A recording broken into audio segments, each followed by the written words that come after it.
You hurry down the aisle, determination your every step as you confront the trio on the dais. Oh, I'm so glad you could join us, Vanessa. James and I have gotten married so many times already. We've never had a priest and a maid of honor before. Just what the hell is going on here? You let my uncle go! Vanessa, surely you put some of it together by now, haven't you? Or are you really that stupid? I'm not stupid. I'm pissed off. Marissa steps closer to you, leaving your uncle lingering there, bleary-eyed in a cage at the altar beside Father Carmichael. All right then. Tell me who I am. You're Silent Hill. So, you haven't killed every one of your brain cells. That's right. This town and I are one. But how? How can a town be a person? Funny, that's just what Father Carmichael wanted to ask me. He's been trying to hunt me down for ages, and you finally led him to me. Since you've both worked so hard to get here, I'll tell you a story. Once upon a time I was free, a being sleeping under the land like a dark reflection. There was no pain, no loneliness, no anger or fear, no consciousness at all. I simply was, and it was good. But then new people came with new ideas. They wanted to shape me, to worship me, to give me form, to make me do their bidding.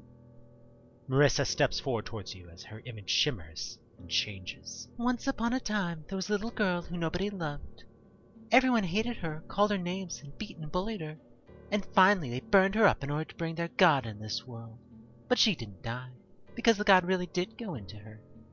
And with the power of the God, she sends part of her soul to be reborn, wishing only for someone to love and care for her.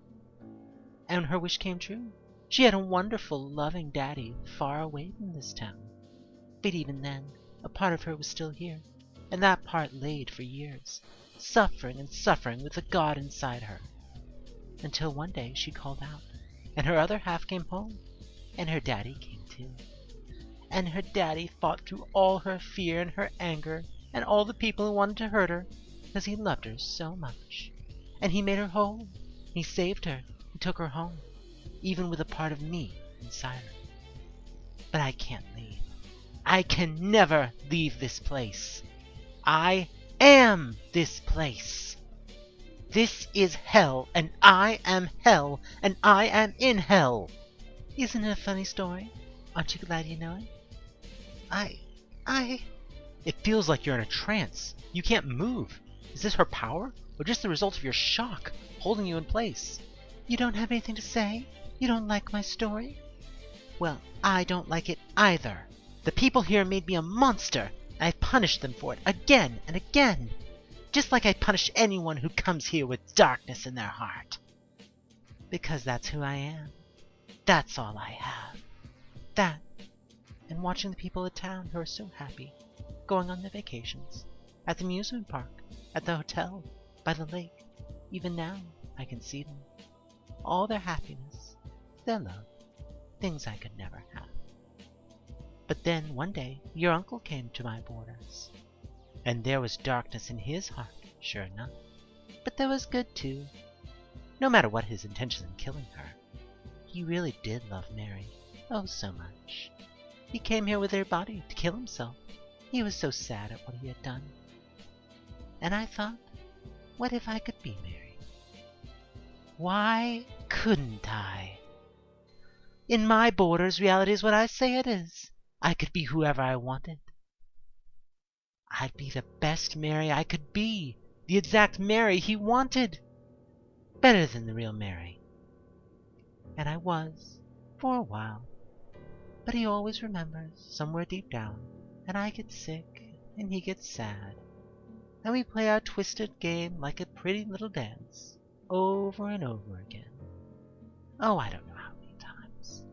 But for a little while, every time, we're happy. And then you came along, trying to spoil everything, trying to take James away from me, and I hated you. I didn't even want to punish you at first. I just wanted you to leave. But you wouldn't go. Of course I wouldn't go. I had to get my uncle. Of course. That's when I realized You and I are so very much alike. Marissa puts her hand on your warm cheek. It's almost uncanny when you think about it. I guess you're not wrong. We're both hurting. We both love James. Why don't you stay here with us? Do you really have anything to go back to? Anything you care about out in the world? I didn't think so. I know you, Vanessa.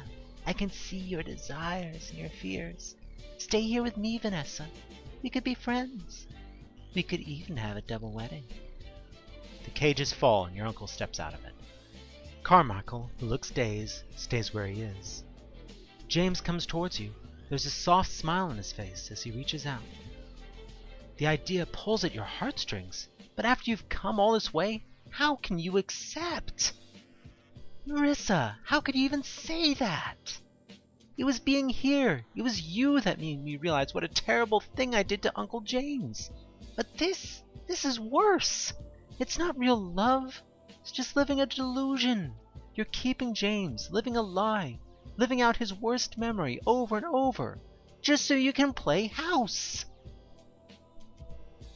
Marissa's eyes flash with anger. How dare you? How dare you presume to judge a god? If you won't leave and you won't join me, they'll just destroy you. The ground rumbles, and Marissa's form shifts and changes again, but into another one of the disgusting monsters you've seen all along your way. You're no god. You're just a lonely little girl, taking out her anger on everyone else. You're as much a bully as anyone. Oi! Heads up, Van! Out of nowhere, Evelyn smashes the car into the huge monster, stunning it momentarily. Get in! You don't hesitate, not even for a moment. You leap into the passenger seat with the force of a bullet leaving the chamber. Get it! We're getting out of here! You don't have to tell me twice. The tires squeal as Evelyn throws the car in reverse and wheels around heavily before slamming on the gas. There's a lurch, and you slam backwards into the seat as the car leaps forward as fast as a four-door sedan can. Behind you, shrieking and slamming her tendrils, the monstrous form of the town follows after you, carrying James along much like a child with a doll. Hang on tight. You whip away from your last look at your uncle, facing forward and bracing yourself as Evelyn punches the car through something. One moment you're facing a seemingly solid wall of fire, and then all of a sudden Evelyn throws on the brakes, nearly slamming into a car sitting at the red stoplight in the bright sunshine. The driver seems pretty pissed, but you don't care. You made it! You and Evelyn throw your arms around one another, laughing hysterically. Did you see that, girlie? You see the sun? I see it. Yes! Traffic starts moving again. Now the guy behind you is pissed too. But who cares? You're free. Evelyn slowly pulls into traffic, taking deep, calming breaths. I can't believe he did it. God, I miss Smoke. Me too. I need to call my mom. She doesn't live in town, does she? No, she doesn't. Great. How about we go see her instead? You know what? That sounds like a plan. You light Evelyn and yourself a cigarette and settle in for the drive. You look back in the mirror briefly and say goodbye to the town. You couldn't save your uncle, but maybe someday soon he'll find the strength to leave himself. You'll say a prayer for him. Hail Mary, full of grace, the Lord is with thee. Good minus ending achieved. Thanks for playing, y'all.